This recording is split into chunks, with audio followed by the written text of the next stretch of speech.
त्यांना त्रास झाला आणि ते तिकडून सर मारले.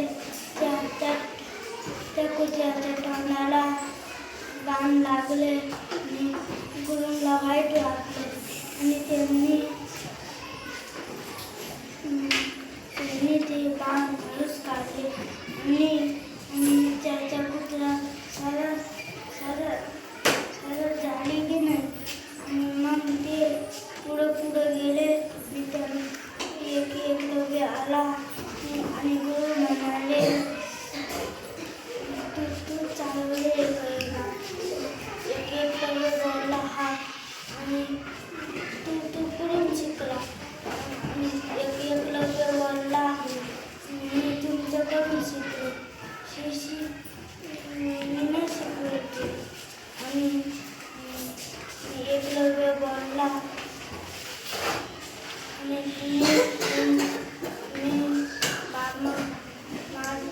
बाबांकडे तुमच्याकडे आलो होतो. तुम्हाला टाइम नसल्यावर तुम्ही गेले आणि मी तिथे एक मूर्ती बनवली आणि ती त्या झाडासमोर ठेवली. चुकलं तर मी तिला सांगेन. आणि गुरुंनी सांगितलं, हे झाडांचे वरचे फुलं आणि ते मूर्तीच्या पायासमोर.